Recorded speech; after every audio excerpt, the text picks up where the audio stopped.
Fala, meu jovem tranquilo, professor André Cupertino, mais uma vez com vocês aqui.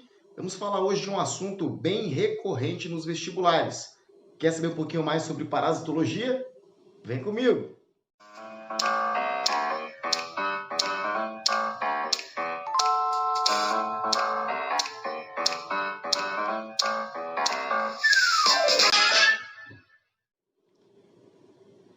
Nada como começar uma aula de parasitologia falando dos conceitos básicos. Por exemplo, o que é um parasita? Que tal? Organismo que se instala no interior ou na superfície de um outro organismo, tirando o proveito dele. Existem então dois tipos de parasita.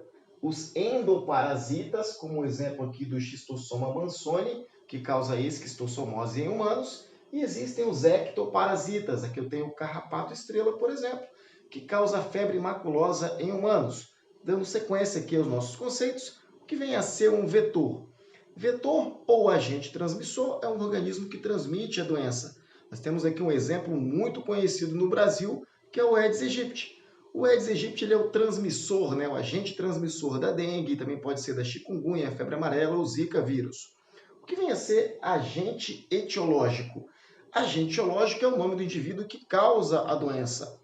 No slide anterior, a gente viu a esquistossomose. Se te perguntarem, por exemplo, qual é o agente etiológico da esquistossomose, é só você falar o nome dele.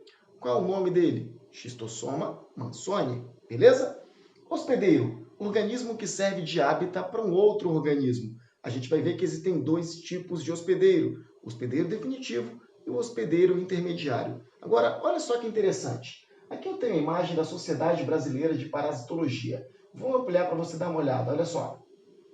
Notem que no centro existe ali um besourão, famoso barbeiro. Esse barbeiro, Triatoma infestans, ele é o vetor da doença de Chagas.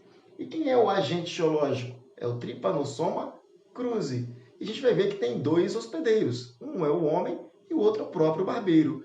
E qual a diferença de hospedeiro intermediário para hospedeiro definitivo? Vamos ver. O hospedeiro intermediário é aquele que abriga a fase assexuada, a fase larval do indivíduo. O hospedeiro é classificado como intermediário quando o parasita não se reproduz dentro dele ou quando se reproduz de forma assexuada. Já o hospedeiro é classificado como definitivo quando a fase adulta e a reprodução sexuada ocorre dentro desse indivíduo. Aqui eu coloquei a teníase, que ocorre lá em humanos. Para o homem, gente, a tênia vai atingir a fase adulta. Fase sexuada, então o homem vai ser o hospedeiro definitivo.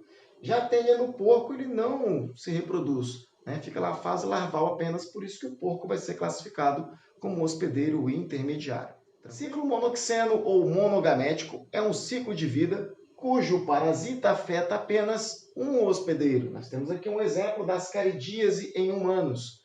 Ascaris umbricoides, esse agente etiológico, causa ascaridíase em humanos. O homem é um hospedeiro único, então eu falo que o ciclo de vida desse verme é monoxeno, porque ele afeta apenas um hospedeiro.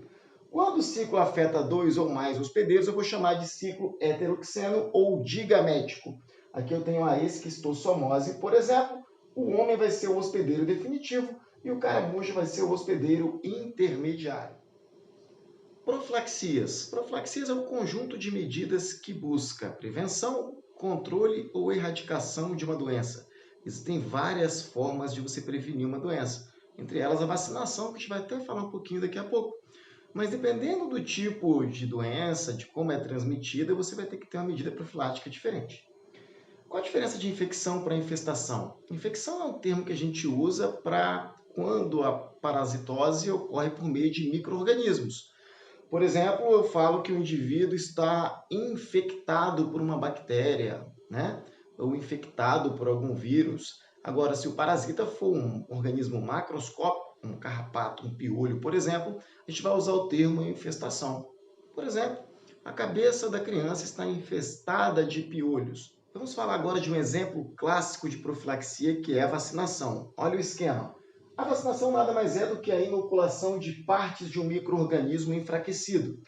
Isso vai fazer com que o seu organismo, ao receber essas partes enfraquecidas, estranha aquilo ali, Você tem agora um micro-organismo estranho, uma proteína estranha no seu corpo, que a gente vai chamar isso de antígeno. Isso vai sinalizar o seu sistema imunológico a produzir anticorpos. E olha que legal, a gente tem memória imunológica. Isso mesmo. Uma vez que você for estimulado, você sempre vai produzir esses anticorpos. Posteriormente, se você for infectado por esse organismo na forma latente dele, você já vai ter uma resposta imunológica, você já vai ter anticorpos prontos para combater a esse organismo estranho. Existem dois tipos de imunização ativa, uma que a gente chama de natural, que é quando você é infectado por um micro-organismo e se cura.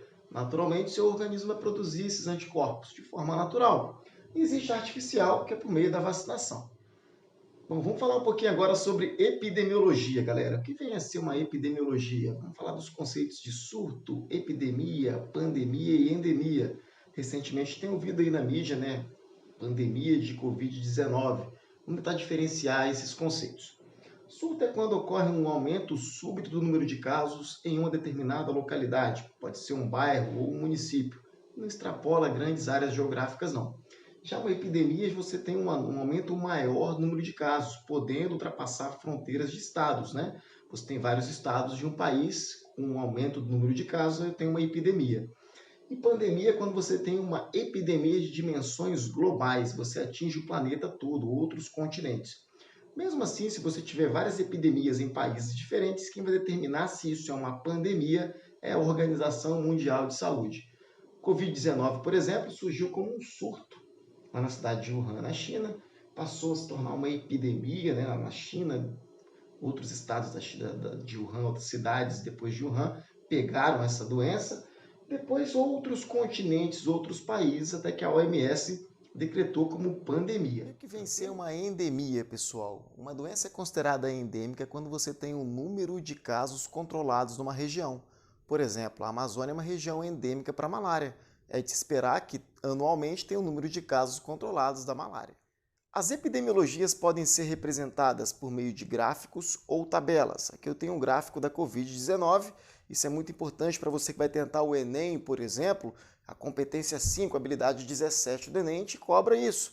Capacidade de você entender outras formas de linguagem, como interpretação de um gráfico, de uma tabela ou de uma outra figura. Esse gráfico mostra o número de casos em decorrência do tempo, desde o primeiro caso até os dias de hoje. Existe aqui uma linha pontilhada que mostra a capacidade do sistema de saúde. E aqui eu tenho duas curvas de crescimento.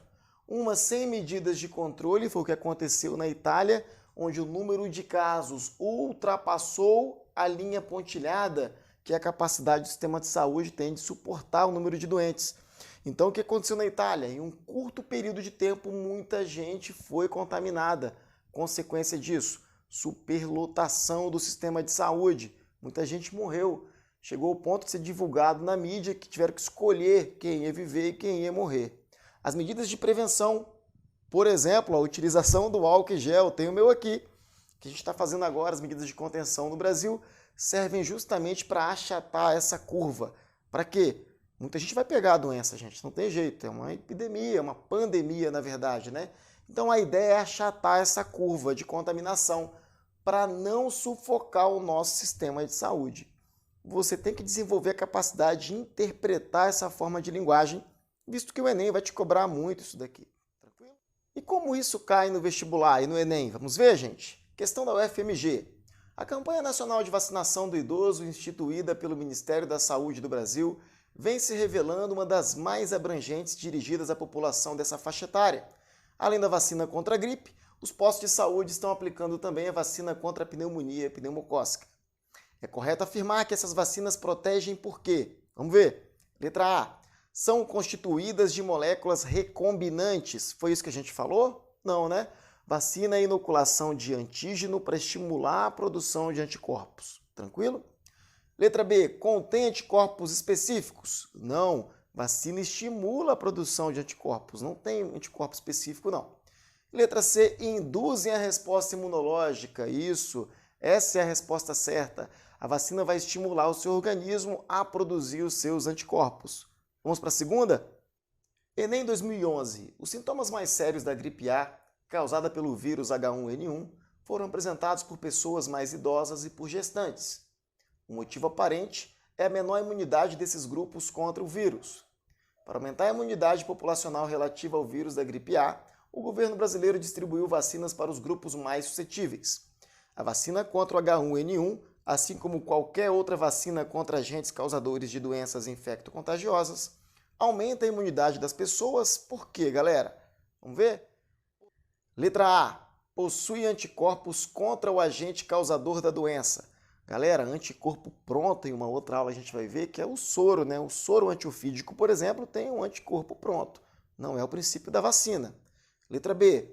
Possui proteínas que eliminam o agente causador da doença. Também não é isso. A gente viu que a vacina induz a resposta imunológica. A letra C, galera. Estimula a produção de anticorpos contra o agente causador da doença. Resposta certa, letra C de Cupertino. Galera, eu deixo aqui o meu grande abraço para vocês. Peço para compartilharem esse vídeo com os amigos, se inscrever no canal.